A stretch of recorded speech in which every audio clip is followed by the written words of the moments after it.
নমস্কার। শুরু করছি অমর কথাশিল্পী শরৎচন্দ্র চট্টোপাধ্যায়ের উপন্যাস বিপ্রদাস। উপন্যাসটি আমি ধারাবাহিকভাবে পাঠ করে শোনাচ্ছি। আজ পঞ্চম পর্ব। বন্দনা বলিল, খাবার হয়ে গেছে, নিয়ে আসি? বিপ্রদাস হাসিয়া বলিল, তোমার কেবলই চেষ্টা হচ্ছে আমার জাত মারার। কিন্তু সন্ধে আহ্নিক এখনো করিনি, আগে তার উদ্যোগ করিয়ে দাও। আমি নিজে করে দেব মুখুজ্জি মশাই, নইলে এখানে আর কে আছে যে করে দেবে? কিন্তু মার পুজোর ঘরে যেতে পারবো না, গায়ে জোর নেই। এই ঘরেই কিন্তু করে দিতে হবে। আগে দেখব কেমন আয়োজন করো, খুদ ধরবার কিছু থাকে কিনা, তখন বুঝে দেখব খাবার তুমি আনবে না আমাদের বামুন ঠাকুর আনবে। শুনিয়া বন্দনা পুলকে ভরিয়ে গেল, বলিল, আমি এই শর্তেই রাজি, কিন্তু এক্সামিনে পাশ যদি হই তখন কিন্তু মিথ্যে ছলনায় ফেল করাতে পারবেন না, কথা দিন। দিলুম কথা, কিন্তু আমাকে নিজের হাতে খাইয়ে কি তোমার এত লাভ? তা আমি বলবো না। এই বলিয়া বন্দনা দ্রুত প্রস্থান করিল। মিনিট 10 মধ্যে সে স্নান করিয়া প্রস্তুত হইয়া একটি জলপূর্ণ ঘটি লইয়া প্রবেশ করিল। ঘরের যে দিকটায় খোলা জানালা দিয়া পূবের রোদ আসিয়া পড়িয়াছে, সেই স্থানটি জল দিয়া ভালো করিয়া মার্জনা করিয়া নিজের আঁচল দিয়া মুছিয়া লইল। পূজার ঘর হইতে আসন, কোষাকুষি প্রভৃতি আনিয়া সাজাইল। ধূপদানি আনিয়া ধূপ জ্বালাইল। তারপরে বিপ্রদাসের ধুতি, গামছা এবং হাত মুখ ধোবার পাত্র আনিয়া কাছে রাখিয়া দিয়া বলিল, আজ সময় নেই, ফুল তুলে এনে মালা গেঁথে দেবার, নইলে দিতুম, কাল এ ত্রুটি হবে না। কিন্তু 8 ঘন্টা সময় দিলুম, এর বেশি নয়। এখন বেজেছে 9টা, ঠিক 9:30টায় আবার আসবো। এর মধ্যে আপনাকে কেউ বিরক্ত করবে না। আমি চললুম। এই বলিয়া সে দ্বার রুদ্ধ করিয়া দিয়ে প্রস্থান করিল। বিপ্রদাস কোনো কথা না বলিয়া শুধু চাহিয়া রহিল। 8 ঘন্টা পরে বন্দনা যখন ফিরিয়া আসিল, তখন সন্ধ্যা বন্দনা সমাপ্ত করিয়া বিপ্রদাস একটা আরাম চৌকিতে হেলান দিয়া বসিয়াছে। পাস না ফেল মুখুজ্জি মশাই? পাস, পাস, ফার্স্ট ডিভিশনে। আমার মাকেও হার মানিয়েছ, কার সাধ্য বলে তোমাকে ম্লেচ্ছ? এবার তাহলে খাবার আনি? বিপ্রদাস বলিল, আনো, কিন্তু তার আগে এগুলো রেখে এসো গে। বলিয়া বিপ্রদাস কোষাকুষি প্রভৃতি দেখাইয়ে দিল। এ আর আমাকে বলে দিতে হবে না মুখুজ্জি মশাই, আমি জানি। বলিয়া পূজার পাত্রগুলি সে হাতে তুলিয়া লইয়াছে। এমন সময় ঘরের বাহিরে বারান্দায় অনেকগুলি উঁচু গোড়ালি জুতার খুটখুট শব্দ একসঙ্গে কানে আসিয়া পৌঁছিল, এবং পরক্ষণে অন্নদা দ্বারের কাছে মুখ বাড়াইয়া বলিল, বন্দনা দিদি, তোমার মাসিমা। মাসি এবং আরো 2-3টি অল্প বয়সী মেয়ে একেবারে ভিতরে আসিয়া পড়িলেন। বিপ্রদাস দাঁড়াইয়া উঠিয়া অভ্যর্থনা করিল, আসুন। মাসি বলিলেন, নিচে থেকেই খবর পেলুম বিপ্রদাস বাবু ভালো আছেন। বিপ্রদাস কহিল, হ্যাঁ, আমি ভালো আছি। আগন্তুক মেয়েরা বন্দনাকে দেখিয়া যৎপরণাস্তি বিস্মিত হইল। পায়ে জুতা নাই, গায়ে জামা নাই, ভিজা চুলে গরদের শাড়ি ভিজিয়াছে, এলো কালো চুলের রাশি পিঠের পরে ছড়ানো, দুই হাতে পুজোর জিনিসপত্র, তাহার এ মূর্তি তাহাদের শুধু অদৃষ্টপূর্ব অপরিচিত নয়, অভাবনীয়। বন্দনা বলিল, আপনারা দৌড় ছেড়ে একটু সরে দাঁড়ান, এগুলো রেখে আসি গে। একটি মেয়ে বলিল, ছোঁয়া যাবে বুঝি? হ্যাঁ বলিয়া বন্দনা চলিয়া গেল। ক্ষণেক পরে সে সেই বেশি ফিরিয়া আসিয়া বিপ্রদাসের চেয়ারের ধার ঘেঁষিয়ে দাঁড়াইল। মাসি বলিলেন, আমাদের না জানিয়ে তুমি চলে এলে, সেজন্য রাগ করিনি, কিন্তু আজ তোমার বোনের বিয়ে, তোমাকে যেতে হবে। মেয়ে দুটি বলিল, আমরা আপনাকে ধরে নিয়ে যেতে এসেছি। বন্ধুরা বলিল, না মাসিমা, আমার যাওয়া হবে না। সে কি কথা বন্দনা, না গেলে প্রকৃতি কত দুঃখ করবে জানো? জানি, তবু আমি যেতে পারবো না। শুনিয়া মাসি বিস্ময় ও ক্ষোভে অধীর হইয়া বলিলেন, কিন্তু এই জন্যই তোমার বোম্বাইয়ে যাওয়া হলো না? এই জন্যই তোমার বাবা আমার কাছে তোমাকে রেখে গেলেন? কি বলবেন বলো তো?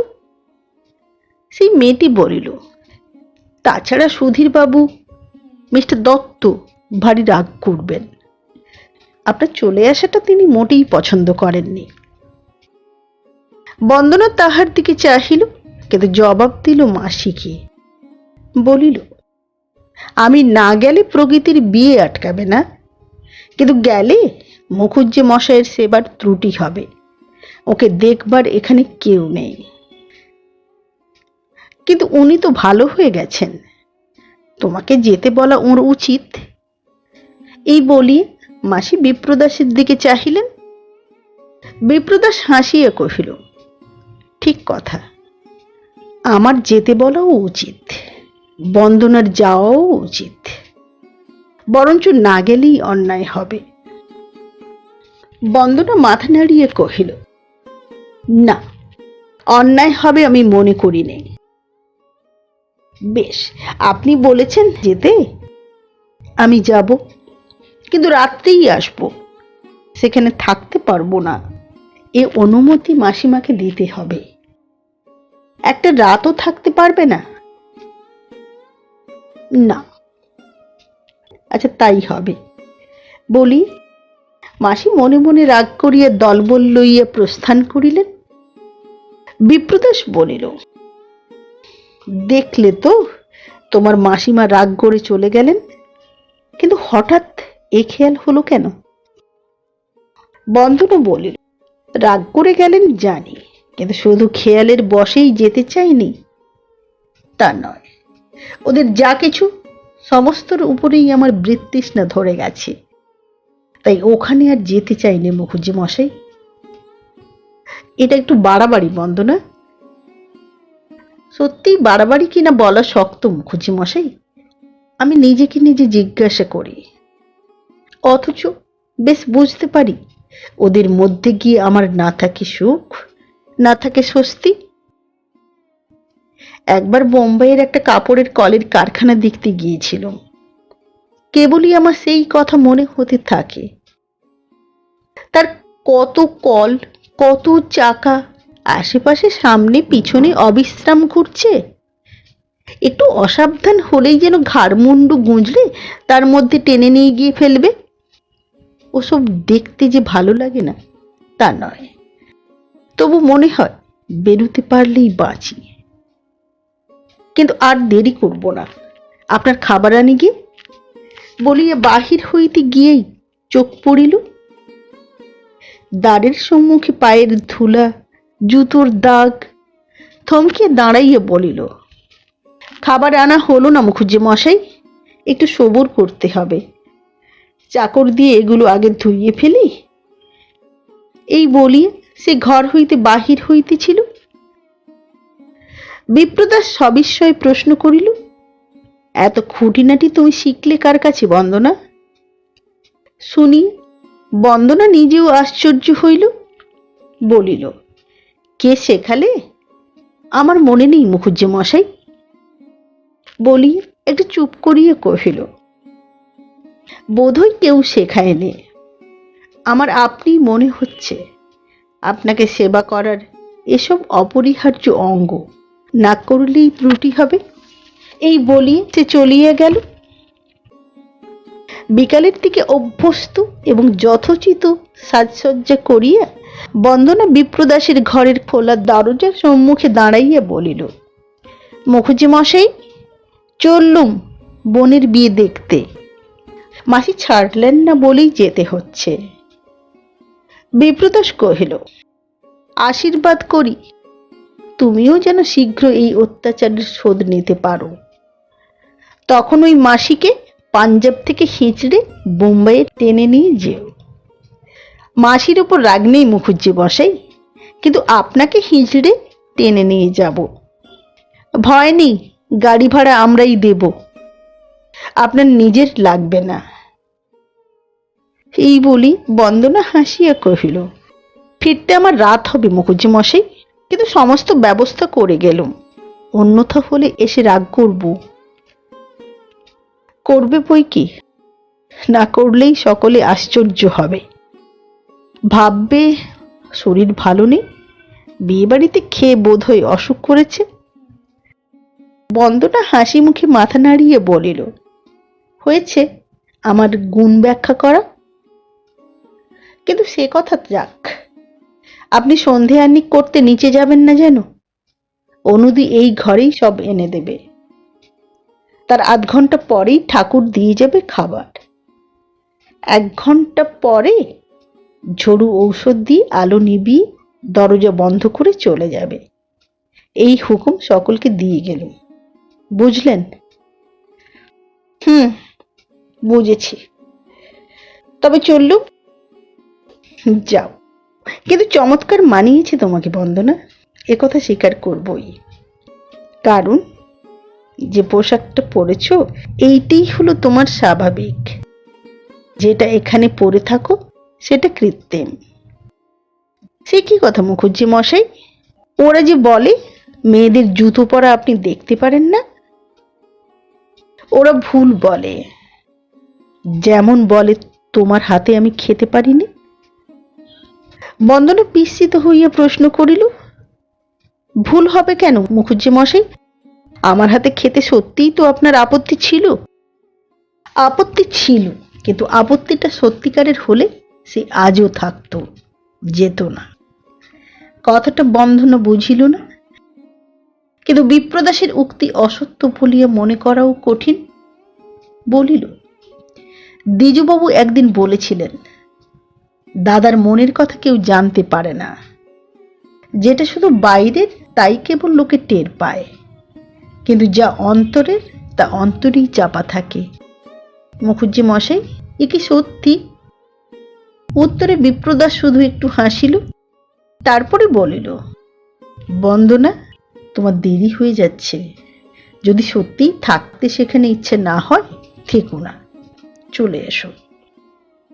চলেই আসবো মুখুজ্জি মশাই, থাকতে সেখানে পারবো না। এই বলি বন্দনা আর বিলম্ব না করিয়ে নিচে নামিয়ে গেল। পরদিন সকালে দেখা হইলে বিপ্রদাস জিজ্ঞাসা করিল, বোনের বিয়ে নির্বিঘ্নে সমাধা হলো? তা হলো, বিঘ্ন কিছু ঘটেনি। নিজের জিদই বজায় রইল। মাসির অনুরোধ রাখলে না? কত রাত্রে ফিরলে? রাত্রি তখন 3টে। মাসির কথা রাখা চলল না, রাত্রেই ফিরতে হলো। একটুখানি থামিয়ে বোধহয় বন্দনা ভাবিয়ে লইল বলা উচিত কিনা। তারপরেই সে বলিতে লাগিল, মাত্র কয়েক ঘন্টা ছিলুম, কিন্তু কাজ করে এসেছি অনেক। 1 বছরে যা করতে পারিনি, মিনিট 5-6 তা হয়ে গেল। সুধীরের সঙ্গে সম্পর্ক শেষ করে এলাম। বিপ্রদাস আশ্চর্য হইয়া বলিল, বলো কি? হ্যাঁ তাই, কিন্তু ওকে অকুলে ভাসিয়ে দিয়ে আসিনি। আজ সকালে যে মেয়েটিকে দেখেছিলেন, তার নাম হেমনলিনী রায়। ওর জিম্মাতেই সুধীরকে দিয়ে এলুম। আবার আমার সেই বোম্বাইয়ের কলের কথাই মনে পড়ে। তার মতো ওদের ওখানেও ভালোবাসার টানাপোড়েনে দেখতে দেখতে মানুষের ভবিষ্যৎ গড়ে ওঠে, আবার ভাঙেও তেমনি। বিপ্রদাস তেমনি বিস্ময়ে জিজ্ঞাসা করিল, ব্যাপারটা হলো কি? সুধীরের সঙ্গে হঠাৎ শেষ করে আসার মানে কি? বন্দনা কহিল, শেষ করার মানে শেষ করা, কিন্তু তাই বলে ওখানে হঠাৎ বলেও কিছু নেই। ওদের তাল অসম্ভব দ্রুত বলে বাইরের থেকে হঠাৎ বলে ভ্রম হয়, কিন্তু আসলে তা নয়।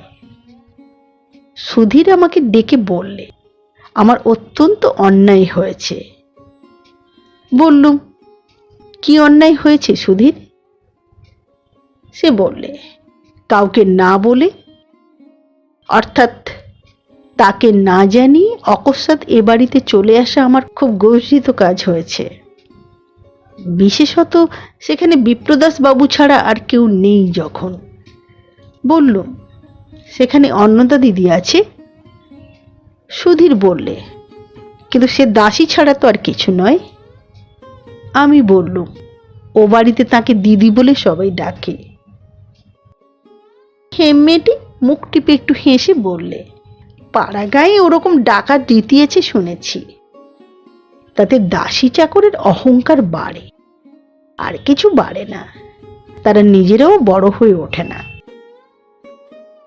সুধীর বললে, এদের কাছে তুমি বলছো যে রাত্রেই ফিরে যাবে, এখানে থাকতে পারবে না, কিন্তু সে বাড়িতে তোমার একলা থাকাটা আমরা কেউ পছন্দ করি নে। তোমার বাবা শুনলেই বা কি বলবেন? বললুম, বাবা কি বলবেন সে ভাবনা তোমার নয় সুধীর, আমার।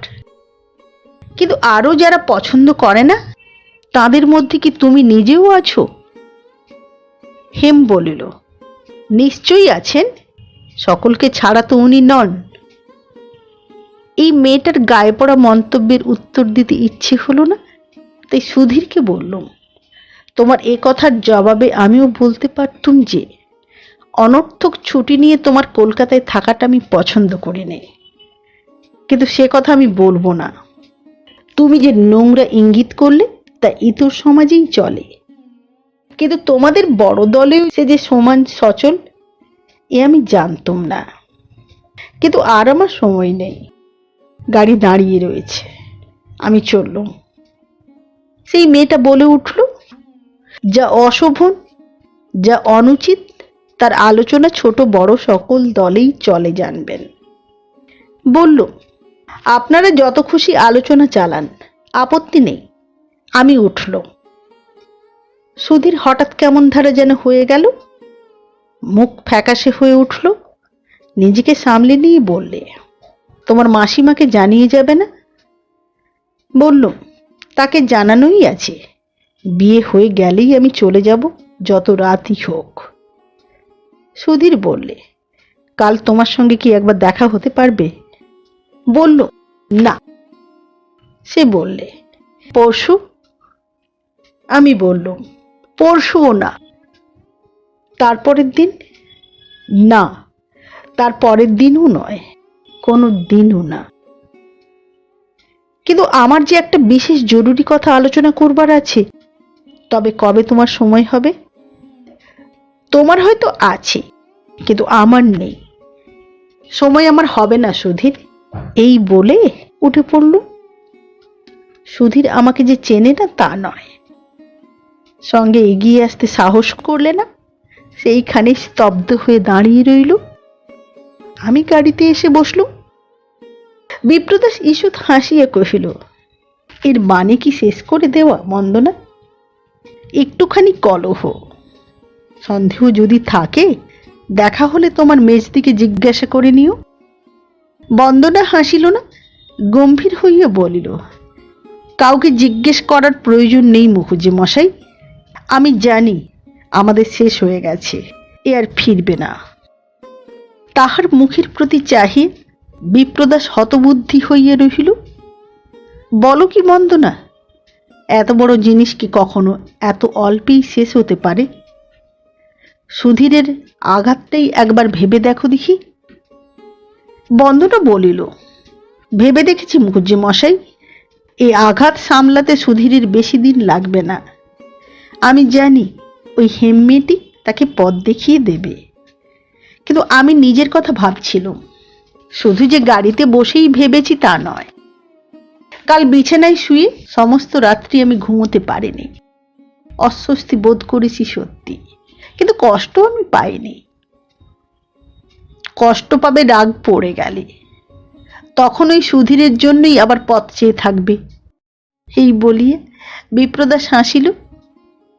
এই হাসিতেও বন্দনা যোগ দিল না, শান্তভাবে বলিল, রাগ আমার নেই, কেবলই অনুতাপ হয় যে চলে আসার সময় যদি কঠিন কথা আমার মুখ দিয়ে বার না হতো।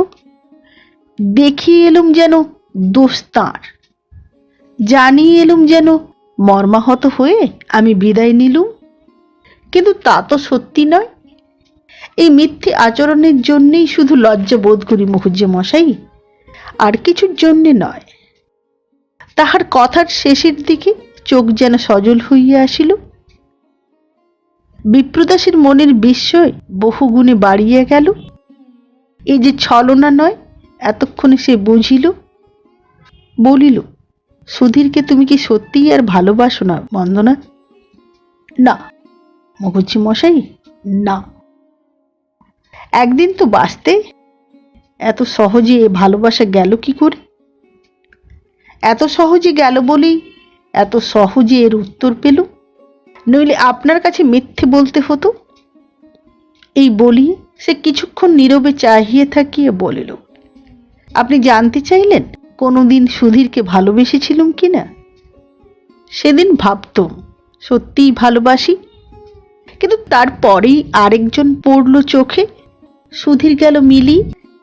এখন দেখি সেও গেছে মিলিয়ে।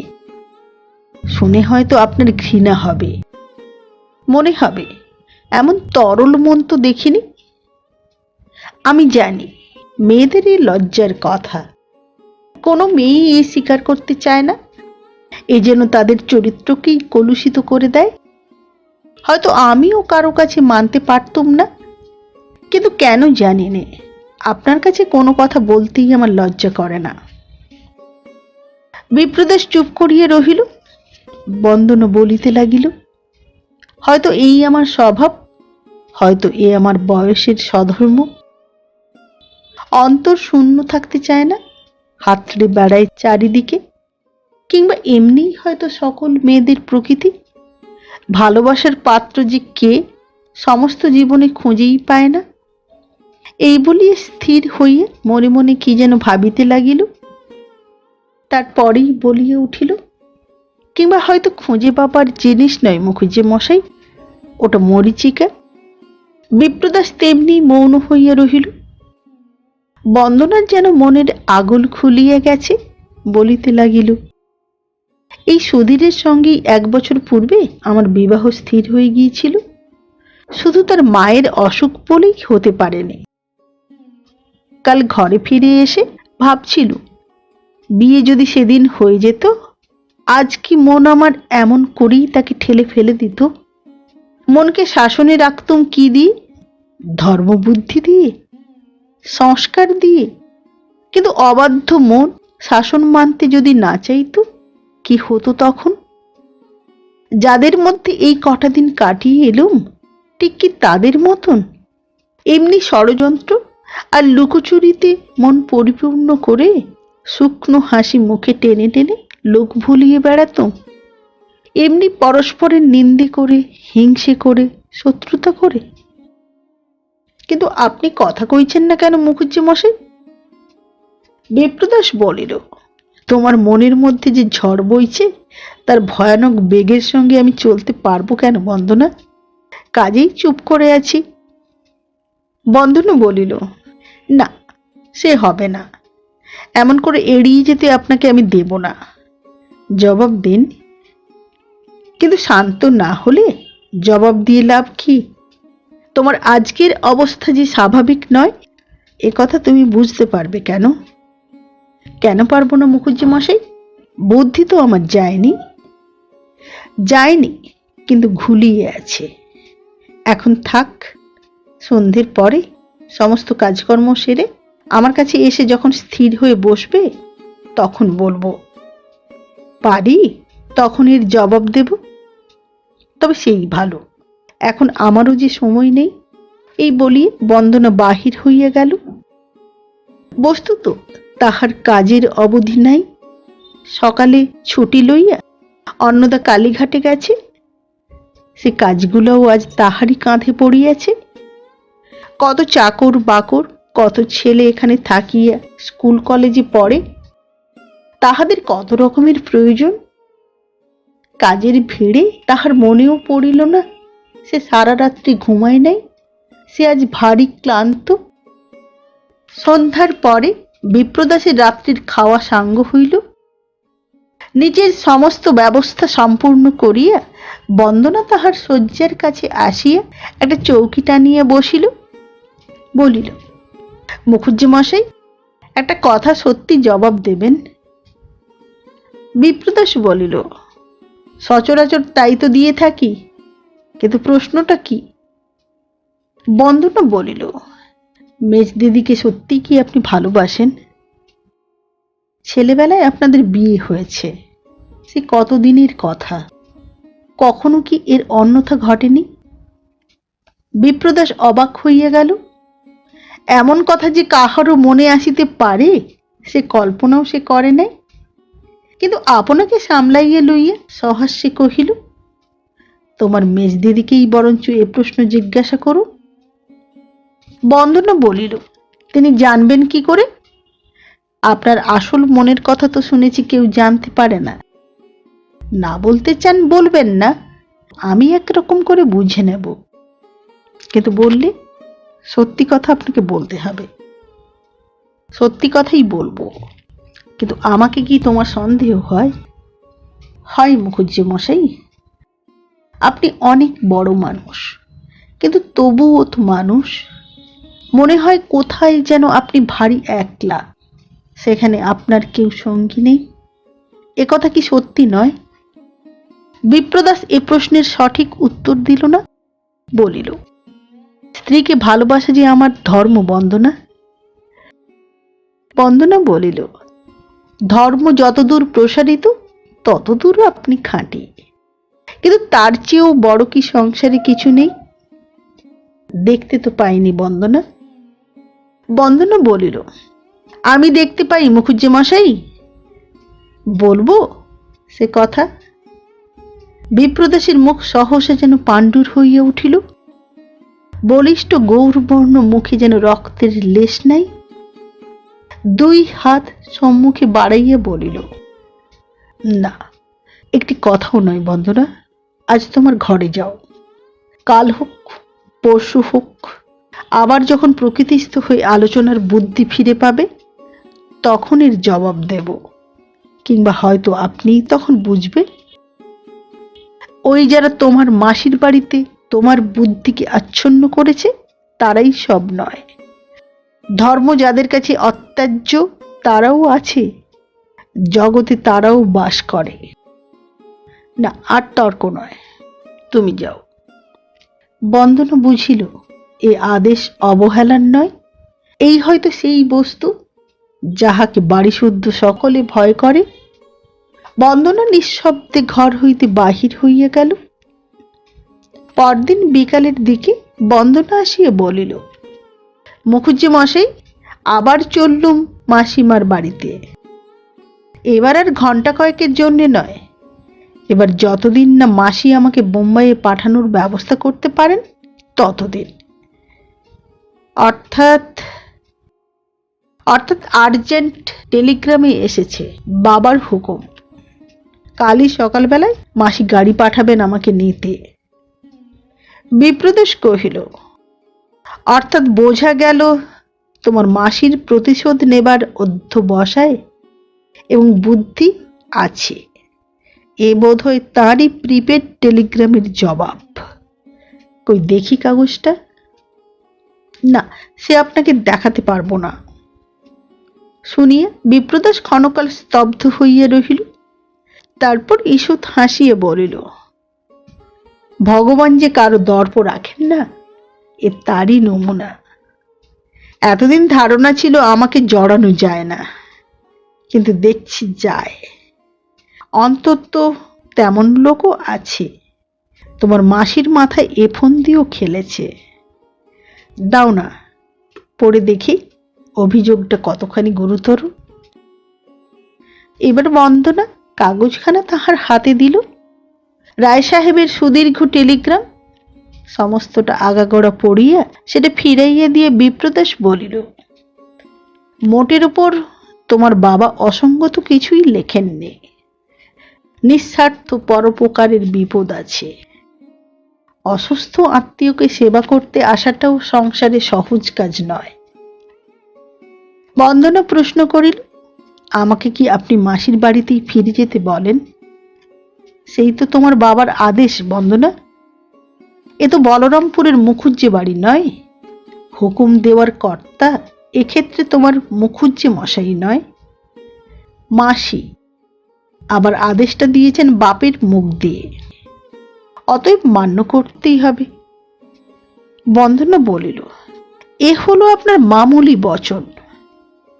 বাবা জানেন না কিছুই, তবু সেই আদেশ। ন্যায় অন্যায় যাই হোক শুনতে হবে। মাসির বাড়িটি যে কি সে তো আপনি জানেন। বিপ্রদাস কহিল, জানি নে, কিন্তু তোমার মুখে শুনেছি সে ভালো জায়গা নয়। আমি সুস্থ থাকলে নিজে গিয়ে তোমাকে বোম্বাইয়ে পৌঁছে দিয়ে আসতুম, কিন্তু সে শক্তি নেই। এই অবস্থায় আপনাকে ফেলে চলে যাব? যে মাসিকে চিনি নে তার জেদটাই বড় হবে। কিন্তু উপায় কি? উপায় এই যে আমি যাব না। তবে থাকো, বাবাকে একটা তার করে দাও। কিন্তু মাসি নিতে এলে কি তাকে বলবে? বন্দনা কহিল, যেতে পারবো না, শুধু এই কথাই বলবো, তার বেশি নয়। বিপ্রদাস বলিল, তোমার মাসি কিন্তু এতেই নিরস্ত হবেন না। এবার হয়তো বাড়িতে আমার মাকে টেলিগ্রাম করবেন। আপনি ঠিকই বলেছেন মুখুজ্জি মশাই, হয়তো কাজটা শেষ হয়েই গেছে, খবর দিতে মাসির বাকি নেই। এ সম্ভাবনা বন্দনার মনে আসে নাই। কিন্তু কেন জানেন? বিপ্রদাস কহিল, জানা তো সম্ভব নয়, তবে এটুকু আন্দাজ করা যেতে পারে যে এতখানি উদ্যম তার নিঃস্বার্থ নয়, তোমার একান্ত কল্যাণের জন্যও নয়। হয়তো কি একটা তাদের মনের মধ্যে আছে। বন্দনা বলিল, কি আছে আমি জানি। ভাইপো এসেছেন ব্যারিস্টারি পাশ করে, মাসি দিয়েছেন আমাদের আলাপ পরিচয় করি। দৃঢ় বিশ্বাস সেই আমার যোগ্য বর। কারণ বাবার আমি এক মেয়ে। যে সম্পত্তি তিনি রেখে যাবেন তার আয় উপার্জন না করলেও ভাইপোর অনায়াসে চলে যাবে। বিপ্রদাস বলিল, ভাইপোর কল্যাণ চিন্তা করা পিসির পক্ষ থেকে দোষের নয়। ছেলেটি দেখতে কেমন? ভালো।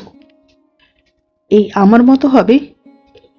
বন্দনা হাসিয়ে বলিল, এটি হলো আপনার অহংকারের কথা। মনে বেশ জানেন এত রূপ সংসারে আর নেই। কিন্তু সে তুলনা করতে গেলে সংসারে সব মেয়েকেই যে আইবুড়ো থাকতে হয় মুখুজ্জি মশাই। কেবল আপনার পানে চেয়েই তাদের তাহলে দিন কাটাতে হয়? তবু বলবো, দেখতে অশোককে ভালোই, খুঁতখুত করা অন্তত আমার সাজে না। তাহলে পছন্দ হয়েছে বলো? যদি হয়েও থাকে সে পছন্দের কেউ দোষ দেবে না বলতে পারি। এই বলিয়ে বন্দনা হাসিয়া উঠিয়া দাঁড়াইল, কহিল, 5টা বাজল, আপনার বার্লি খাবার সময় হয়েছে, যাই আনিগে। ইতিমধ্যে অশোকের কথাটা আরেকটু ভেবে রাখুন বলি সে চলিয়া গেল। মিনিট 5 পরে সে যখন ফিরিয়া আসিল, তাহার হাতে রূপার বাটিতে বার্লি বরফের ভিতর রাখিয়া ঠান্ডা করা লেবুর রস নিংড়াইয়া দিয়া কহিল, এর সবটুকু খেতে হবে, ফেলে রাখলে চলবে না। সেবার ত্রুটি দেখিয়ে কেউ যে আমার কৈফিয়ত চাইবে, সে আমি হতে দেব না। বিপ্রদাস বলিল, জুলুমের বিদ্যেটি 16 আনাই শিক্ষা করে নিয়েছ, কারো কাছে ঠকতে হবে না দেখছি। বন্দনা বলিল, না, কেউ জিজ্ঞেস করলে বলবো মুখুজ্জি মশাইয়ের উপর হাত পাকিয়ে পাকা হয়ে গেছি। খাওয়া শেষ হইলে উচ্ছিষ্ট পাত্রটা হাতে করিয়া বন্দনা চলিয়া যাইতেছিল। ফিরিয়া দাঁড়াইয়া জিজ্ঞাসা করিল, আমার একটি কথার জবাব দেবেন মুখুজ্জি মশাই? কি কথা বন্দনা? সংসারে সকলের চেয়ে আপনাকে কে বেশি ভালোবাসে বলতে পারেন? পারি। বলুন তো, কি তার নাম? তার নাম বন্দনা দেবী। শুনিয়ে বন্দনা চক্ষের পলকে বাহির হইয়া গেল, কিন্তু মিনিট 15 পরেই আবার ফিরিয়ে এসে বিছানার কাছে একটা চৌকি টানিয়ে বসিল। বিপ্রদাস হাসিয়া জিজ্ঞাসা করিল, অমন করে ছুটে পালিয়ে গেলে কেন? বন্দনা প্রথমে জবাব দিতে পারিল না, তারপরে ধীরে ধীরে বলিল, কথাটা হঠাৎ সইতে পারলুম না মুখুজ্জি মশাই। মনে হলো যেন আমার কি একটা বিশ্রী চুরি আপনার কাছে ধরা পড়ে গেছে, তাই এখনো মুখ তুলে চাইতে পারছো না। তা কেন পারবো না? বলিয়ে জোর করিয়া মুখ তুলিয়া বন্দনা হাসিতে গেল, কিন্তু সলজ্জ শরমে সমস্ত মুখখানি তাহার রাঙা হইয়া উঠিল। পরে আত্মসংবরণ করিতে করিতে বলিল, কি করে আপনি এ কথা জানলেন বলুন তো? বিপ্রদাস কহিল, এ প্রশ্ন একেবারে বাহুল্য বন্দনা। এত কি পাষাণ আমি যে এটুকুও বুঝতে পারিনি?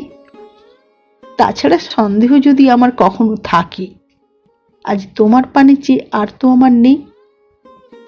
বন্দনা আবার মুখ নিচু করিল। বিপ্রদাস বলিল, কিন্তু তাই বলে ও চলবে না বন্দনা, মুখ তুলে তোমাকে চাইতে হবে। লজ্জা পাবার তুমি কিছুই করোনি, আমার কাছে তোমার কোনো লজ্জা নেই। শোনো আমার কথা, মুখ তোলো। এ সেই আদেশ? বন্দনা মুখ তুলিয়ে চাহিল, ক্ষণকাল নীরবে থাকিয়া বলিল, আপনি বোধহয় আমার উপর খুব রাগ করেছেন না মুখুজ্জি মশাই?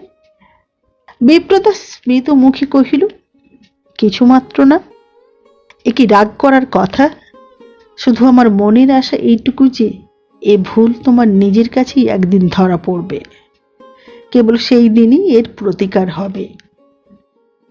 কিন্তু ধরা যদি কখনো না পড়ে, একে ভুল বলেই যদি কোনোদিন টের না পাই? পাবেই বন্দনা। এর থেকে যে সংসারে কত অনর্থের সূত্রপাত হয়, এ যদি না বুঝতে পারো তো আমিই বুঝবো আমাকে তুমি ভালোবাসোনি। সুধীরকে ভালোবাসার মতো এও তোমার একটা খেয়াল, মনের মধ্যে কাউকে টেনে এনে শুধু আপনাকে ভোলানো, তার বেশি নয়। বন্দনার মুখ মুহূর্তে ম্লান হইয়া উঠিল। অত্যন্ত ব্যথিত কণ্ঠে বলিল, সুধীরের সঙ্গে তুলনা করবেন না মুখুজ্জি মশাই, এ আমি সইতে পারিনি। কিন্তু এর থেকে সংসারে যে অনর্থের সূত্রপাত হয়, আপনার এ কথা মানব যে এ অমঙ্গল টেনে আনে, কিন্তু তাই বলে মিথ্যে বলে স্বীকার করব না। মিথ্যেই যদি হতো, এতটুকু ভালোবাসে কি আপনার পেতুম? পাইনি কি আমি? নিরুত্তর নিঃশ্বাসে বিপ্রদাস কথাগুলি শুনিতেছিল। জিজ্ঞাসা শেষ করিয়ে বন্দনা মুখ তুলিতেই সে চকিত হইয়া বলিয়া উঠিল, পেয়েছ বন্দনা, তুমি অনেকখানি পেয়েছ। নিলে তোমার হাতে আমি খেতুম কি করে? তোমার রাত্রি দিনের সেবা নিতে পারতুম আমি কিসের জোরে? কিন্তু তাই বলে কি গ্লানির মধ্যে, অধর্মের মধ্যে নিজে নেমে দাঁড়াবো, তোমাকে টেনে নামাবো? যারা আমার পানে চেয়ে চিরদিন বিশ্বাসে মাথা উঁচু করে আছে, সমস্ত ভেঙে চুরে তাদের হেঁট করে দেব, এ কি তুমি বলো? বন্দনা দৃঢ়স্বরে কহিল, তাহলে আপনি স্বীকার করুন, আজ ছাড়তে যা পারেন না সে শুধু এই দম্ভটাকে। বলুন সত্য করে, ওদের কাছে এই বড় হয়ে থাকার মোহকেই আপনি বড় বলে জেনেছেন, নইলে কিসের গ্লানি মুখুজ্জি মশাই? কাকে মানতে যাব আমরা অধর্ম বলে? মানুষের মন গড়া একটা ব্যবস্থা, মানুষই যাকে বারবার মেনেছে, বারবার ভেঙেছে। তা কি আপনি পারলেও আমি তো পারবো না। বিপ্রদাস গম্ভীর হইয়া বলিল, তুমি না পারলেও আমি পারবো, আর তাতেই আমাদের কাজ চলে যাবে। ইংরেজি বই অনেক পড়েছ বন্দনা, মাসির বাড়িতে আলোচনাও অনেক শুনেছ, সেসব ভুলতে সময় লাগবে দেখছি। বন্দনা কহিল, আপনি আমাকে তামাশা করছেন? আমি কিন্তু একটু তামাশা করিনি মুখুজ্জি মশাই, যা বলেছি সমস্তই সত্যি বলেছি। তা বুঝেছি বন্দনা, কিন্তু এ পাগলামি মাথায় এনে দিলে কে? আপনি। বলো কি, এ অধর্ম বুদ্ধি দিলুম তোমাকে, অবশেষে নিজে আমি? হ্যাঁ, আপনিই দিয়েছেন, হয়তো না জেনে, কিন্তু আপনি ছাড়া আর কেউ নয়। এইবার বিপ্রদাস নির্বাক বিস্ময় চাহিয়া রহিল। বন্দনা বলিতে লাগিল, যাকে অধর্ম বলে নিন্দে করলেন তাকে তো আমি মানিনি। আমি জানি ধর্ম বলে স্বীকার করেছেন যা এক মনে, সে শুধু আপনার সংস্কার, অত্যন্ত দৃঢ় সংস্কার, তবু সে তার বড় নয়। বিপ্রদাস মাথা নাড়িয়ে স্বীকার করিল, বলিল, হয়তো এ কথা তোমার সত্যি বন্দনা, এ আমার সংস্কার, সুদৃঢ় সংস্কার। কিন্তু মানুষের ধর্ম যখন এই সংস্কারের রূপ ধরে বন্দনা, তখন সে হয় যথার্থ, তখনই হয় সে সহজ। জীবনের কর্তব্যে আর তখন ঠোকাঠুকি বাঁধে না, তাকে মানতে গিয়ে নিজের সঙ্গে লড়াই করে মরতে হয় না। তখন বুদ্ধি হয়ে আসে শান্ত, অবাধ জলস্রোতের মতো সে সহজে বয়ে যায়। বুঝি একেই বলেছিলুম সেদিন, এ হলো বিপ্রদাসের অত্যাজ্য ধর্ম, এর আর পরিবর্তন নেই। কোনো দিনই কি এর পরিবর্তন নেই মুখুজ্জি মশাই? তাই তো আমিও জানি বন্দনা, আজও ভাবতে পারিনি এ জীবনে এর পরিবর্তন আছে। এতক্ষণে বন্দনার দুই চোখ বাষ্পাকুল হইয়া উঠিল। বিপ্রদাস সযত্নে তাহার হাতখানি টানিয়ে লইয়া বলিল, কিন্তু পরিবর্তনের বা দরকার কিসের? ভালো তোমাকে বেসেছি, রইল তোমার সে ভালোবাসা আমার মনের মধ্যে। এখন থেকে সে দেবে আমাকে দুঃখে সান্ত্বনা, দুর্বলতায় বল।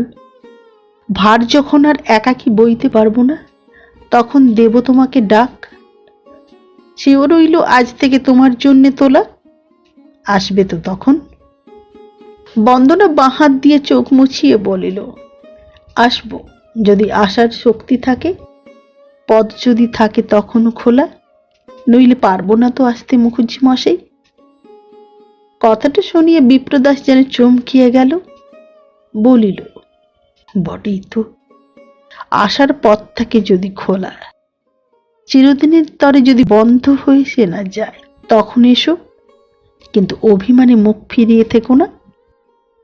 বন্দনা চোখের জল আবার মুছিয়ে ফেলিয়ে বলিল, আমার একটি ভিক্ষে রইল মুখুজ্জি মশাই, আমার কথা যেন কাউকে বলবেন না। না, বলবো না। বলার লোক যে আমার নেই সে তো তুমি নিজেই জানতে পেরেছ।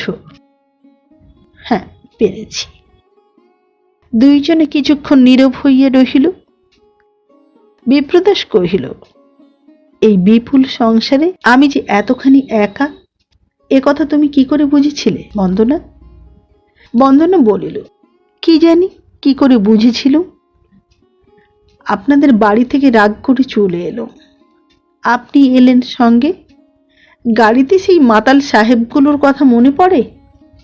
ব্যাপারটা বিশেষ কিছু নয়, তবু মনে হলো যাদের আমরা চারপাশে দেখি তাদের দলের আপনি নন। একাকী কোনো ভার কাঁধে নিতেই আপনার বাঁধে না। এই কথাটি বলেছিলেন সেদিন দ্বিজুবাবু। মিলিয়ে দেখলুম কারো কাছে কিছুই আপনি প্রত্যাশা করেন না। রাত্রে বিছানায় শুয়ে কেবলই আপনাকে মনে পড়ে, কিছুতেই ঘুমোতে পারলুম না। শেষ রাত্রে উঠে দেখি নিচে পুজোর ঘরে আলো জ্বলছে, আপনি বসেছেন ধ্যানে। এক দৃষ্টি চেয়ে চেয়ে ভোর হয়ে এলো, পাছে চাকররা কেউ দেখতে পায়। ভয়ে ভয়ে পালিয়ে এলুম আমার ঘরে। আপনার সে মূর্তি আর ভুলতে পারলুম না মুখুজ্জে মশাই, আমি চোখ বুঝলেই দেখতে পাই। বিপ্রদাস হাসিয়া বলিল, দেখেছিলে নাকি আমাকে পুজো করতে? বন্দনা বলিল, পুজো করতে তো আপনার মাকেও দেখেছি, কিন্তু সেও নয়, সে আলাদা। আপনি কিসের ধ্যান করেন মুখুজ্জে মশাই?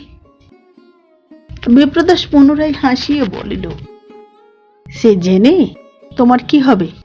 তুমি তো তা করবে না। না, করব না, তবু জানতে ইচ্ছে করে। বিপ্রদাস চুপ করিয়া রহিল। বন্দনা কহিতে লাগিল, আমার সেই দিনই প্রথম মনে হয় সকলের মধ্যে থেকে আপনি আলাদা, আপনি একা। যেখানে উঠলে আপনার সঙ্গী হওয়া যায়, সে উঁচুতে ওরা কেউ উঠতে পারে না। আর একটা কথা জিজ্ঞাসা করব মুখুজ্জে মশাই, বলবেন? মেয়েদের ভালোবাসায় বোধ হয় আর আপনার প্রয়োজন নেই না? বিপ্রদাস কহিল, এ প্রশ্নের মানে জানি নে, এমনি জিজ্ঞাসা করছি। এ বোধ হয় আর আপনি কামনা করেন না, আপনার কাছে একেবারে তুচ্ছ হয়ে গেছে। সত্যি কিনা বলুন? বিপ্রদাস উত্তর দিল না, শুধু হাসি মুখে চাহিয়ে রহিল। নিচের প্রাঙ্গণে সহসা গাড়ির শব্দ শোনা গেল, আর পাওয়া গেল দ্বিজদাসের কণ্ঠস্বর, এবং পরক্ষণেই দ্বারের কাছে আসিয়া অন্নদা ডাকিয়ে বলিল, দ্বিজু এলো বিপিন। একলা নাকি, না আর কেউ সঙ্গে এলো? না, একাই তো দেখছি, আর কেউ নেই। শুনিয়া বন্দনা ব্যস্ত হইয়া উঠিল, বলিল, যাই মুখুজ্জে মশাই, দেখি গে তার খাবার জোগাড় ঠিক আছে কিনা। বলিয়া বাহির হইয়া গেল। দ্বিজু আসিয়া যখন বিপ্রদাসের পায়ের ধুলা লইয়া প্রণাম করিল, তখন ঘরের একধারে বসিয়া বন্দনা পূজার শয্যা প্রস্তুত করিতেছিল। দ্বিজদাস বলিল, এই পঞ্চমীতে মায়ের পুকুর প্রতিষ্ঠা, বৃহৎ ব্যাপার দাদা। মায়ের কাজে তো বৃহৎ ব্যাপারই হয় দ্বিজু, এতে ভাবনার কি আছে? বলিয়া বিপ্রদাস হাসিল। দ্বিজদাস কহিল, তা হয়, এবার সঙ্গে মিলেছে বাসুর ভালো হওয়ার মানত পুজো, সেও একটা অশ্বমেধ যজ্ঞ। অধ্যাপক বিদায়ের ফর্দ তৈরি হচ্ছে। কুটুম্ব সজ্জন অতিথি অভ্যাগতের যে সংক্ষিপ্ত তালিকা বৌদিদের মুখে মুখে পেলুম, তাতে আশঙ্কা হয় এবার আপনার অর্থে ওরা কিঞ্চিত গভীর খাবল মারবে। সময় থাকতে সতর্ক হন। বন্দনা মুখ তুলিল না, কিন্তু সামলাইতে না পারিয়া হাসিয়া লুটাইয়া পড়িল। বিপ্রদাস কৃপণ, এ দুর্নাম একা মা ছাড়া প্রচার করিবার সুযোগ পাইলেই কেহ ছাড়ে না। বিপ্রদাস নিজেও এ হাসিতে যোগ দিয়া বলিল, এবার কিন্তু তোর পালা, এবার খরচ হবে তোর। আমার তবে কোনো আপত্তি যদি না থাকে, তাতে কিন্তু ব্যবস্থার কিছু অদল বদল করতে হবে। বিদায় যারা পাবে তারা টোলের পণ্ডিত সমাজ নয়, বরঞ্চ টোলের দোর বন্ধ করে যাদের বাইরে ঠেলে রাখা হয়েছে তারা। বিপ্রদাস তেমনি হাসিয়া কহিল, টোলের ওপর তোর রাগ কিসের? লোকের মুখে মুখে এদের শুধু নিন্দে শুনলি, নিজে কখনো চোখে দেখলি নে। ওদের দলভুক্ত বলে হয়তো আমি পর্যন্ত তোর আমলে ভাত পাবো না। দ্বিজদাস কাছে আসি আর একবার পায়ের ধুলো লইল, কহিল, ওই কথাটি বলবেন না। আপনি দুদলেরই বাইরে, অথচ তৃতীয় স্থানটা যে কি তাও আমি জানি নে। শুধু এইটুকু জেনে রেখেছি, আমার দাদা আমাদের বিচারের বাইরে। বিপ্রদাস কথাটাকে চাপা দিল, জিজ্ঞাসা করিল, আমার অসুখের কথা মা শোনেননি তো? না, সে বরঞ্চ ছিল ভালো, পুকুর প্রতিষ্ঠার হাঙ্গামা বন্ধ হতো। আত্মীয়দের আনবার ব্যবস্থা হয়েছে? হচ্ছে। ভূত ভবিষ্যৎ বর্তমান সকলকে। সকন্যা অক্ষয়বাবুর আমন্ত্রণ লিপি গেছে।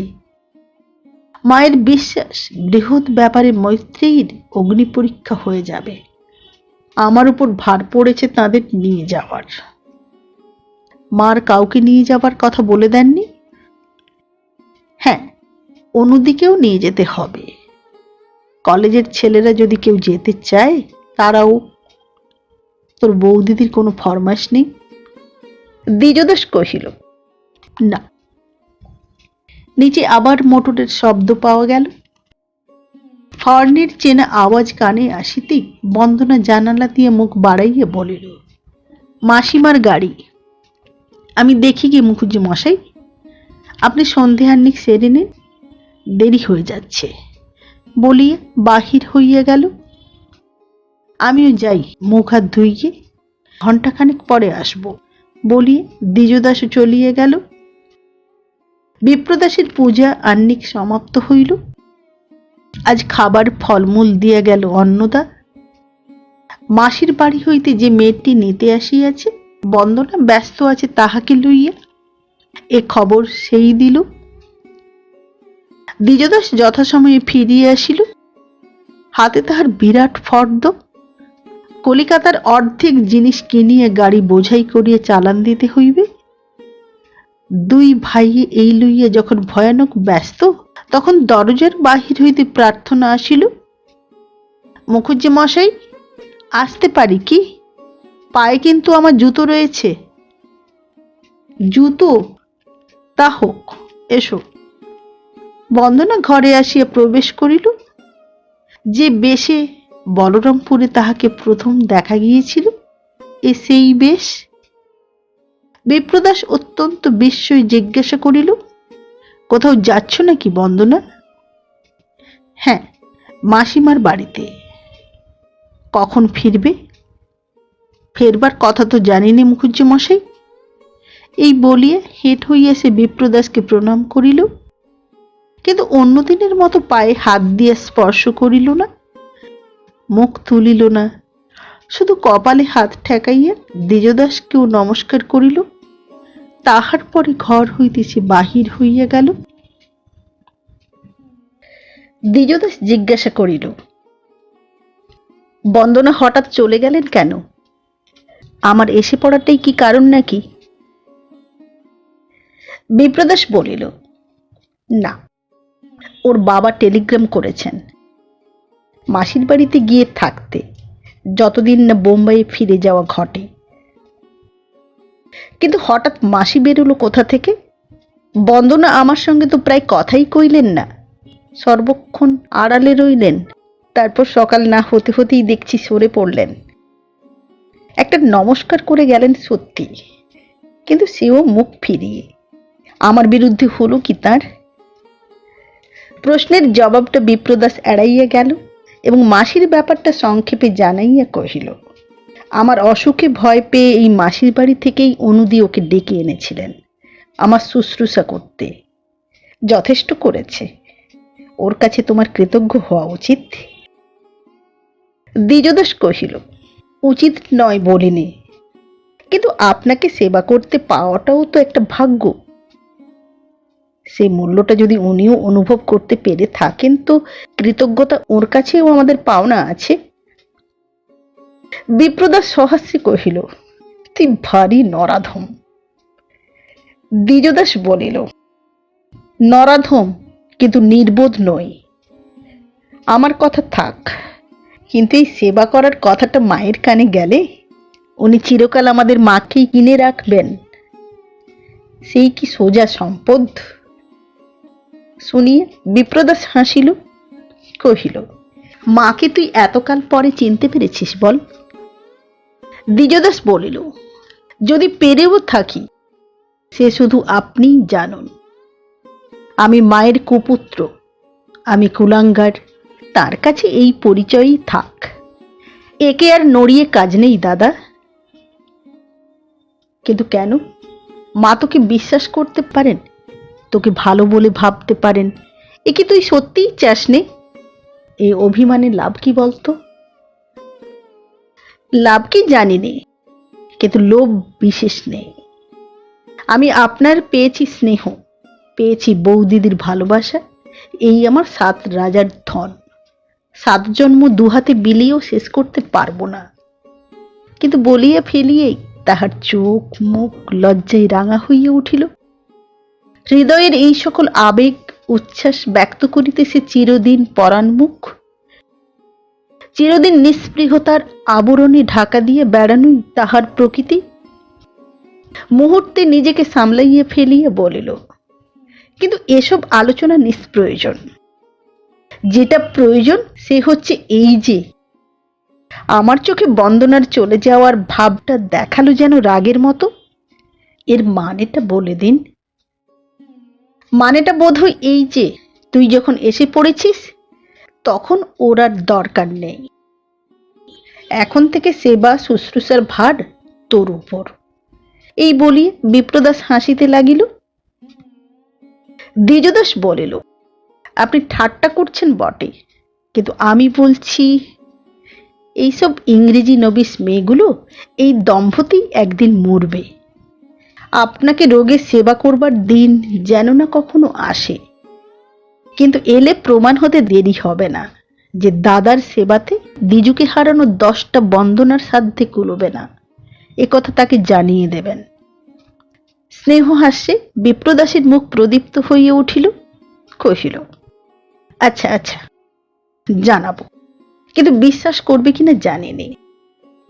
তবে সে পরীক্ষার প্রয়োজন দাদার কাছে নেই, আছে শুধু একজনের কাছে, সে মা। বোঝাপড়া তোদের একটা হওয়া দরকার, বুঝলি রে দ্বিজু? দ্বিজদাস বলিল, না দাদা, বুঝলাম না। কিন্তু মা যখন তখন বেঁচে থাকলে বোঝাপড়া একদিন হবেই। কিন্তু এক্ষুনি প্রয়োজনটা কিসের এলো এইটাই ভেবে পাচ্ছি না। এই বলি ক্ষণকাল নীরব থাকিয়া কহিল, আমার কপালে সবই হয় উল্টো। বাবা জন্ম দিলেন, কিন্তু দিয়ে গেলেন না কানাকড়ির সম্পত্তি, সে দিলেন আপনি। মা গর্ভে ধারণ করলেন, কিন্তু পালন করলেন অন্নদা দিদি, আর সমস্ত ভার বয়ে মানুষ করে তুললেন বৌ দিদি। দুজনেই পরের ঘর থেকে এসে। পিতা স্বর্গ, পিতা ধর্ম এবং মাতা স্বর্গাদপি গরীয়সী। এই শ্লোক আউড়ে মনকে আর কত চাঙা রাখবো দাদা, আপনিই বলুন। বিপ্রদাস কহিল, মায়ের মামলা নিয়ে আর ওকালতি করব না, সে তুই আপনিই একদিন বুঝবি। কিন্তু বাবার সম্বন্ধে যে ধারণা তোর আছে সে ভুল। অর্ধেক বিষয়ের সত্যি তুই মালিক। দ্বিজদাস বলিল, হতে পারে সত্যি, কিন্তু বাবার মৃত্যুর পরে ঘরে দৌড় দিয়ে তার উইলখানা কি আপনিই পুড়িয়ে ফেলেননি? কে বললে তোকে? এতকাল যিনি আমাকে সকল দিক দিয়ে রক্ষা করে এসেছেন এ তার মুখেই শোনা। তা হতে পারে, কিন্তু তোর বৌদিদি তো সে উইল পড়ে দেখেননি। এমন তো হতে পারে বাবা তোকেই সমস্ত দিয়ে গিয়েছিলেন বলে রাগ করে আমি তা পুড়িয়েছি। অসম্ভব তো নয়। শুনিয়া কৌতুকের হাসিতে দ্বিজদাস প্রথমটা খুব হাসিয়ে লইয়া কহিল, দাদা, আপনি যে কখনো মিথ্যে বলেন না। দাপরে যুধিষ্ঠিরের মিথ্যেটা নোট করে গিয়েছিলেন বেদব্যাস, আর কলিতে আপনারটা নোট করে রাখবে দ্বিজদাস। 2 হবে সমান। তবে যা হোক, এটা বোঝা গেল বিপাকে পড়লে সবই সম্ভব হয়। আর পাপ বাড়াবেন না। বলুন, এখন থেকে আমাকে কি করতে হবে? আমাদের কারবার বিষয় আশয় সমস্ত তোকে দেখতে হবে। দ্বিজদাস বলিল, কিন্তু কেন? কিসের জন্য এত ভার আমি বইতে যাব? আমাকে বুঝিয়ে দিন। আপনি একা পারছেন না, অসম্ভব। নাকি আমি নিষ্কর্মা অপদার্থ হয়ে যাচ্ছি? না যাচ্ছি নে। তবু মা জিজ্ঞেস করলে তাকে জানিয়ে দেবেন, পদার্থের আমার দরকার নেই, অপদার্থ হয়েই আমি দিন কাটিয়ে দেব, তাকে ভাবতে হবে না। আপনি থাকতে টাকা কড়ি বিষয় সম্পত্তির বোঝা আমি বইব না। শেষে কি আপনার মতো ঘোরতর বিষয়ই হয়ে উঠব নাকি? লোকে বলবে ওর শিরের মধ্যে দিয়ে রক্ত বয় না, বয় শুধু টাকার স্রোত। কিন্তু বলিতে বলিতেই লক্ষ্য করিল বিপ্রদাস অন্যমনস্ক হইয়া কি যেন ভাবিতেছে। তাহার কথায় কান নাই, এমন সচরাচর হয় না। এ স্বভাব বিপ্রদাসের নয়। একটু বিস্মিত হইয়া বলিল, দাদা, সত্যি কি চান আমি বিষয়কর্ম দেখি? যে আমার চিরদিনের স্বপ্ন, সেই স্বদেশ সেবায় জলাঞ্জলি দিই। বিপ্রদাস তাহার মুখের প্রতি দৃষ্টি নিবদ্ধ করিয়া কহিল, জলাঞ্জলি দিবি এমন কথা তো তোকে কোনোদিনই বলিনি দ্বিজু। যা তোর স্বপ্ন সে তোর থাক, চিরদিন থাক। তবু বলি, সংসারের ভার তুই নেই। কিন্তু কেন বলুন? কারণ না জানলে আমি কিছুতেই এ কথা মানব না। বিপ্রদাস এক মুহূর্ত মৌন থাকিয়ে বলিল, এর কারণ তো খুবই স্পষ্ট দ্বিজু। আজ আমি আছি, কিন্তু এমন তো ঘটতে পারে আর আমি নেই। দ্বিজদাস জোর দিয়ে বলিয়ে উঠিল, না, ঘটতে পারে না। আপনি নেই, কোথাও নেই, এ আমি ভাবতে পারিনি। তাহার বিশ্বাসের প্রবলতা বিপ্রদাসকে আঘাত করিল, কিন্তু হাসিয়া বলিল, সংসারে সবই ঘটে রে, এমনকি অসম্ভবও নয়। এই কথাটা ভাবতে যারা ভয় পায় তারা নিজেদের ঠকায়। আবার এমনও হতে পারে আমি ক্লান্ত, আমার ছুটির দরকার, তবু দিবি নে তুই? না দাদা, পারবো না দিতে। তার চেয়ে ঢের সহজ আপনার আদেশ পালন করা। বলুন, কবে থেকে আমাকে কি করতে হবে? আজ থেকে এ সংসারের সব ভার নিতে হবে। আজ থেকে? এতই তাড়াতাড়ি? বেশ, তাই হবে, আপনার অবাধ্য হব না। এই বলে সে চলিয়া গেল। কিন্তু শুনিতে পাইল দাদার কথা, তোকে বলতে হবে না রে, আমি জানি আমার অবাধ্য তুই নয়। দ্বিজদাসের কাজ শুরু হইয়া গেল। সে অলস, অকর্মণ্য, উদাসীন, এই ছিল সকলের চিরদিনের অভিযোগ। কিন্তু দাদার আদেশে মায়ের ব্রত প্রতিষ্ঠার সুবৃহৎ অনুষ্ঠান সম্পূর্ণ করিয়া তুলিবার সর্বপ্রকার দায়িত্ব আসিয়া পড়িল যখন একাকী তাহার পরে, তখন এ দুর্নাম অপ্রমাণ করিতে তাহার অধিক সময় লাগিল না।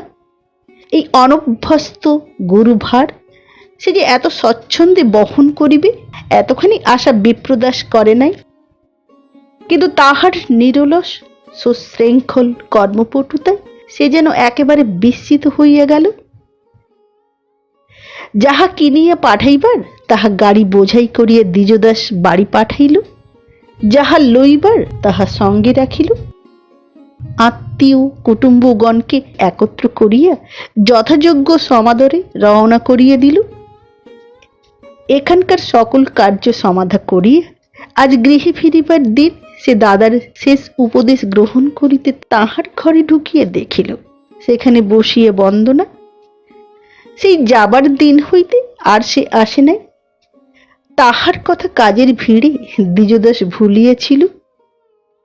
আজ হঠাৎ তাহাকে দেখিতে পাইয়া মনে মনে সে আশ্চর্য হইল, কিন্তু সে ভাব প্রকাশ না করিয়া শুধু একটা মামুলি নমস্কারে শিষ্টাচার সারিয়া লইয়া বলিল, দাদা, আজ রাত্রির গাড়িতে আমি বাড়ি যাচ্ছি। সঙ্গে যাচ্ছেন অক্ষয়বাবু, তার স্ত্রী ও কন্যা মৈত্রেয়ী। আপনার কলেজের ছাত্ররা বোধ করি কাল পরশু যাবে, তাদের ভাড়া দিয়ে গেলুম। অনুদিকে কি আপনি সঙ্গে নিয়ে যাবেন? কিন্তু দিন ৩-৪-এর বেশি বিলম্ব করবেন না যেন। বিপ্রদাস বলিল, আমাকে কি যেতেই হবে? হ্যাঁ, না যান তো এক জোড়া খড়ম কিনে দিন, নিয়ে গিয়ে ভরতের মতো সিংহাসনে বসাবো। বিপ্রদাস হাসিয়া কহিল, ফাজিলের অগ্রগণ্য হয়েছিস তুই। কিন্তু আশ্চর্য করলি অক্ষয়বাবুর কথায়। তিনি যাবেন কি করে? তার তো ছুটি নেই, কাজ কামাই হবে যে।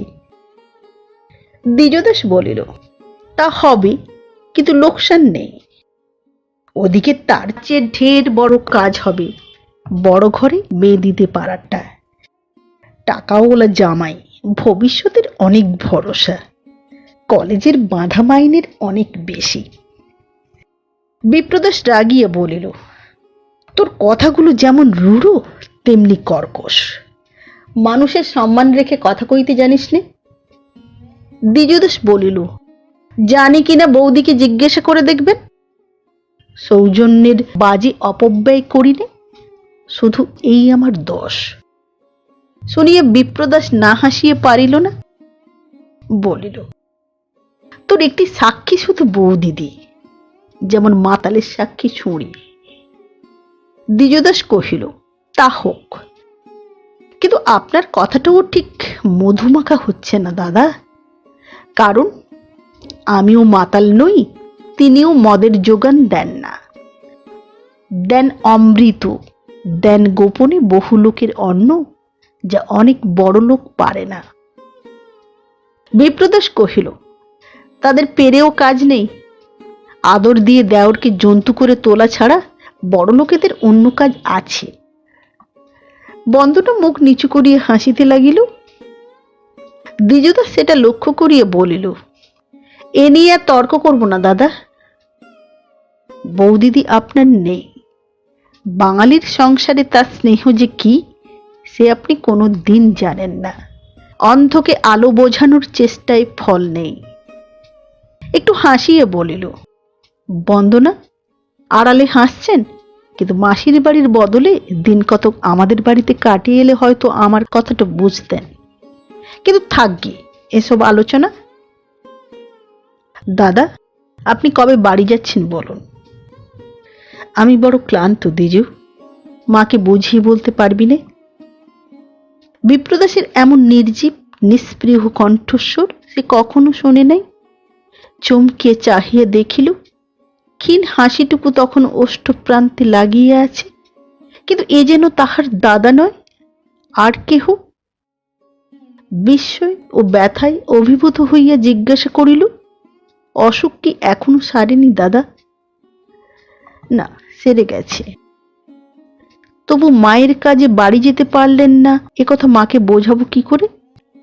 ভয় পেয়ে তিনি চলে আসবেন, তার সমস্ত আয়োজন লণ্ডভণ্ড হয়ে যাবে। বিপ্রদাস ক্ষণকাল চিন্তা করিয়া বলিল, তুই আমাকে কবে যেতে বলিস?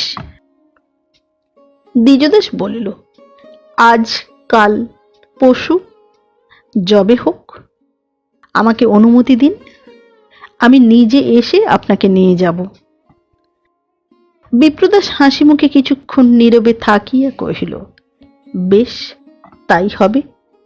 আমি নিজেই যেতে পারবো, তোকে ফিরে আসতে হবে না। দ্বিজদাস চলিয়া গেলে বন্দনা জিজ্ঞাসা করিল, এটা কি হলো মুখুজ্জি মশাই? বাড়ি যেতে আপত্তি করলেন কিসের জন্যে? বিপ্রদাস কহিল, কারণটা তো নিজের কানেই শুনলে। শুনলুম, কিন্তু ও জবাব পরের জন্যে, আমার জন্যে নয়।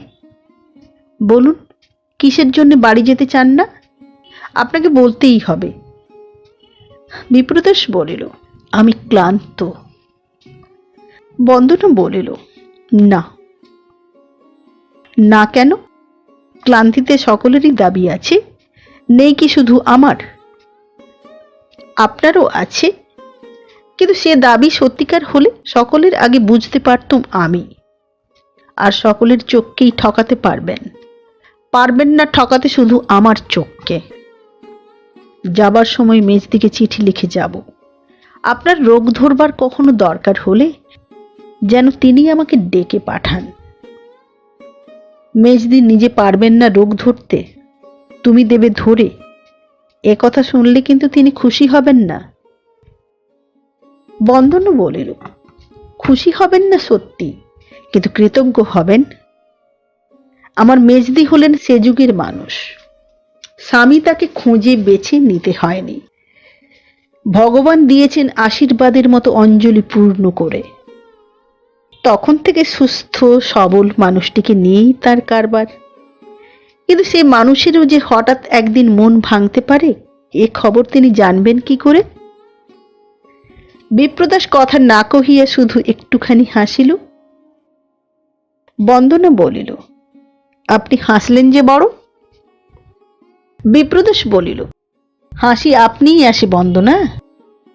স্বামী খুঁজে বেছে নেবার অভিযানে আজ পর্যন্ত যাদের তুমি দেখতে পেয়েছ, তাদের বাইরে যে কেউ আছে এ তোমরা ভাবতে পারো না। সংসারে সাধারণ নিয়মটাই শুধু মানো, স্বীকার করতে চাও না তার ব্যতিক্রমটাকে। অথচ এই ব্যতিক্রমটার জোরেই টিকে আছে ধর্ম, টিকে আছে পুণ্য, আছে কাব্য সাহিত্য, আছে অবিচলিত শ্রদ্ধা বিশ্বাস। এ না থাকলে পৃথিবীটা যেত একেবারে মরুভূমি হয়ে। এই সত্যটাই আজও জানো না। বন্দনা বিদ্রূপের সুরে বলিল, এই ব্যতিক্রমটা বুঝি আপনি নিজে মুখুজ্জে মশাই? কিন্তু সেদিন যে বললেন আমাকেও আপনি ভালোবাসেন, সে আজও বলি, কিন্তু ভালোবাসার একটি মাত্র পথই তোমাদের চোখে পড়ে, আর সব থাকে বন্ধ। তাই সেদিনের কথাগুলো আমার তুমি বুঝতে পারোনি। একবার দেখে এসো গে দিজু আর তার বৌদিদিকে। দৃষ্টি অন্ধ না হলে দেখতে পাবে কি করে শ্রদ্ধা গিয়ে মিশেছে ভালোবাসার সঙ্গে। রহস্য কৌতুকে, আদরে আহ্লাদে, নিবিড় ঘনিষ্ঠতায়। সে শুধু তার বৌদিদি নয়, সে তার বন্ধু, সে তার মা। সেই সম্বন্ধ তো তোমার আমারও। ঠিক তেমনি করেই কেন আমাকে তুমি নিতে পারলে না বন্দনা? তাহার কণ্ঠস্বরের মধ্যে ছিল গভীর স্নেহের সঙ্গে মিশিয়ে তিরস্কারের সুর। বন্দনাকে তাহা কঠিন আঘাত করিল। কিছুক্ষণ নীরবে অধোমুখে থাকিয়া সহসা চোখ তুলিয়া বলিল, আপনাকে আমি ভুল বুঝেছিলাম মুখুজ্জে মশাই। আমার মেজদিদিকে যদি আপনি সত্যই ভালোবাসতেন, দুঃখ আমার ছিল না। কিন্তু তা আপনি বাসেন না। আপনি পালন করেন শুধু ধর্ম, মেনে চলেন শুধু কর্তব্য। কঠিন আপনার প্রকৃতি, কাউকে ভালোবাসতে জানেন না। যত ঢেকেই রাখুন, এ সত্য একদিন প্রকাশ পাবেই। ক্ষণকাল স্থির থাকিয়া বলিয়া উঠিল, আজ আমারও ভুল ভাঙল। শূন্যের মধ্যে হাত বাড়িয়ে মানুষ খুঁজতে আর না যাই। আজ আমাকে এই আশীর্বাদ আপনি করুন। বিপ্রদাস সহাস্যে হাত বাড়াইয়া বলিল, করলুম তোমাকে সেই আশীর্বাদ। আজ থেকে মানুষ খোঁজা যেন তোমার শেষ হয়। যে তোমার চিরদিনের, তাকে যেন তিনিই তোমাকে দান করেন। নমস্কার। বিপ্রদাস উপন্যাসটি আমি ধারাবাহিকভাবে পাঠ করে শোনাচ্ছি। আজ এই পর্যন্ত। আবার দেখা হবে আগামী পর্বে উপন্যাসের পরবর্তী অংশ নিয়ে। আজকের মতো নমস্কার।